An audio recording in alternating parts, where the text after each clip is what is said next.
Praise the Lord. I greet you very good morning in the precious name of our Lord and Savior Jesus Christ. మన ప్రభువును రక్షకుడైన యేసుక్రీస్తు నామములో మీ అందరికీ శుభాలు తెలియజేస్తున్నాను. ఎలా ఉన్నారు మీరంతా? బాగున్నారా?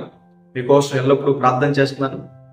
దేవుడు మనందరినీ కూడా ఒక నూతన రోజులో ప్రవేశపెట్టారు కదా, ఇదంతా కూడా దేవుని కృప. మనం దేవునికి ఎంతైనా కృతజ్ఞతాస్తుతులు చెల్లించి బద్దులమై ఉన్నామని. దేవుడి నుంచి మనం అనుభవిస్తున్న ప్రతి మంచికి మనం దేవుని పట్ల కృతజ్ఞత కలిగి ఉన్నప్పుడు దేవుడు మనల్ని ఇంకా ఆశీర్వదిస్తారు, ఇంకా ఎక్కువ దీవెనలు ఇస్తారని. కృతజ్ఞత కలిగి మనం మందిరానికి వెళ్ళాలి, కృతజ్ఞత కలిగి ప్రార్థన చేసుకోవాలి, కృతజ్ఞత కలిగి వాక్యం చదవాలి, కృతజ్ఞత కలిగి నమ్మకంగా ఉండాలి.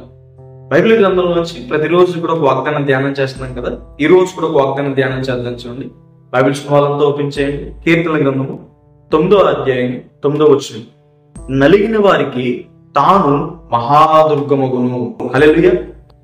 కష్టాలు పట్టవు, శ్రమలు పట్టవు, అప్పులు బాధలు పట్టవు, అనారోగ్యాలు పట్టవు, కుటుంబ భారం పట్టవు, పని ఒత్తిడి పట్టవు. నలిగిపోతున్నారా? నలిగిపోయిన వారిని లోకం తృణీకరిస్తుందేమో, వారిని బలహీనంగా చూసి వెటకరిస్తుందేమో, కానీ దేవుడు నలిగిపోయిన వారికి సమీపంగా ఉంటాడు. ఆయన నలిగిపోయిన వారి ప్రార్థనలు వింటాడు. నలిగిపోయిన వారికి దేవుడి ఆశ్రయస్థానంగా, దేవుడి ఆధారంగా ఉంటాడు.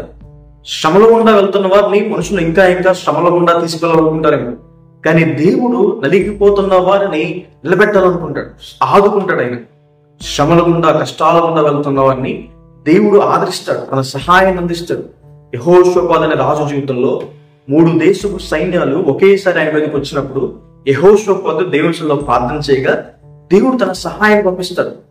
దేవుడు సహాయం చేయకపోతే మనకెవరో కూడా సహాయం చేయలేరని. దేవుడు సహాయం చేస్తే మనం గొప్ప వాటిని సాధిస్తాం, ప్రాకారాలు దాటుతామని. అనారోగ్యాలతో బాధపడే వారిని దేవుడు స్వస్థపరుస్తారని. 12 సంవత్సరాల నుండి రక్తస్రావంతో బాధపడుతూ అనేక వైద్యుల దగ్గరికి వెళ్ళి తెప్పలు పడిన స్త్రీ ప్రభువు వస్త్రభుజంగాని విశ్వాసంతో ముట్టుకోగానే స్వస్థత పొందిందని. ఈరోజు ఒకవేళ అనారోగ్యాల ద్వారా నలిగిపోతున్నారు, దేవుని యందు విశ్వాసం ఉంచండి, ఆయన మిమ్మల్ని స్వస్థపరచగలదని. యెహోవా రాఫా అన్న మాటకు అర్థము మనల్ని స్వస్థపరిచే దేవుడని. అన్యాయం గుండా, మోసం గుండా వెళ్లే వారికి దేవుడు న్యాయం చేస్తాడని. యాకోబు జీవితంలో లాబాను 20 సంవత్సరాలు యాకోబుని మోసం చేశాడు. యాకోబు ఎంత కష్టపడ్డా లాబాను యాకోబుకి ఏమి ఇవ్వకూడదు అనుకున్నాడు, కానీ దేవుడు మాత్రం యాకోబుకి ఇచ్చిన వాగ్దానం నెరవేర్చి అత్యధికంగా ఆశీర్వదించాడు.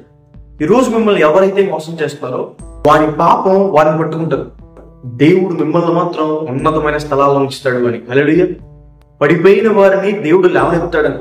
నీటి మీద నడుస్తూ మునిగిపోతున్న పేతురు గారు దేవునికి ప్రార్థన చేయగా, దేవుని అడగగా దేవుడు మరలా లేవనెత్తాడని. లోకం మనం పడిపోతే సంతోషిస్తుందేమో, అలాగే ఉండాలనుకుంటారేమో, కానీ దేవుడు మాత్రం మనం దేవుని ఆశ్రయిస్తే దేవుడు మన ఉన్నతమైన స్థానం నిలబెడతాడు. సిక్లగ్ అనే ప్రాంతంలో దావీదు అంతా కోల్పోతే దావీదు యెహోవాను బట్టి ధైర్యం తెచ్చుకునగా దేవుడు దావీదు గారికి 2 దయచేసాడు. ఈరోజు మీరు ఎటువంటి పరిస్థితులు నలిగిపోతున్నాం, కష్టాలు కావచ్చు, ఆపదలు అనుకోకుండా వచ్చేవి కావచ్చు, అనారోగ్యాలు కావచ్చు, అప్పులు బాధలు కావచ్చు, ఎవరైనా చేత నా మోసపోతూ ఉండొచ్చు, పడిపోయిన స్థితిలో ఉండొచ్చు, దేవుడు మాత్రం మీకు ఎత్తైన కోటగా ఉంటాడు. దేవుడు మాత్రం మిమ్మల్ని ఆదుకుంటాడు, దేవుడు మాత్రం మిమ్మల్ని ఆదరిస్తాడు. ఈ వాగ్దానం విశ్వసించండి. నలిగిపోయిన మీకు దేవుడు ఆసనుడై ఉన్నాడు, ఆయన మీకు ప్రార్థన వింటున్నాడు, ఆయన మీకు ఎత్తైన కోటగా ఉన్నాడు, మీకు మహాదుర్గంగా ఉన్నాడు. ప్రార్థన చేసుకున్నాడు. సర్వశక్తి ముద్ర జీవం గల దేవేశ ప్రభావ మీకు వేలాది వందనాలు వేసే ఈ రోజు ఈ వాగ్దానం ద్వారా మాట్లాడినందుకు దేవా ప్రభావ మీకు వందనాలు. ప్రియులు ఎంతమంది అయితే ఈ వాగ్దానం వీక్షిస్తున్నారో వారి జీవితంలో మేలు చేయండి, మీ సహాయాన్ని సహకారం అందించండి ప్రభా. వారు వెళ్తున్న కష్టాల్లో ప్రభావ మీ సహాయం అందించండి. అప్పుల బాధలో బాధపడుతున్న వారు లేవనెత్తండి, అనారోగ్యంతో బాధపడుతున్న వారిని ప్రభావ స్వస్థపరచండి. వారు చేసే పనుల్ని, ప్రయత్నాల్ని ప్రభావ, చదువుల్ని, వ్యాపారాలను దీవించండి, ఆశీర్వదించండి ప్రభు చూపించండి ప్రభావ. వారి పక్షాన్ని మీరు ఉండండి, ప్రతి కీడుని తప్పించండి. మా ఎత్తైన కోట, మా దుర్గము నీవే, మీకే వందనాలు తెలియచేస్తాం, మీకే కృతజ్ఞతాస్తుతులు తెలియచేస్తున్నాం అయ్యా ప్రభావ. మీరే వారందరి పక్షాన్ని మీరు చేరు ఏస్తున్నామని వేడుకుంటున్నాను తండ్రి. ఆమేన్. God bless you. God bless India.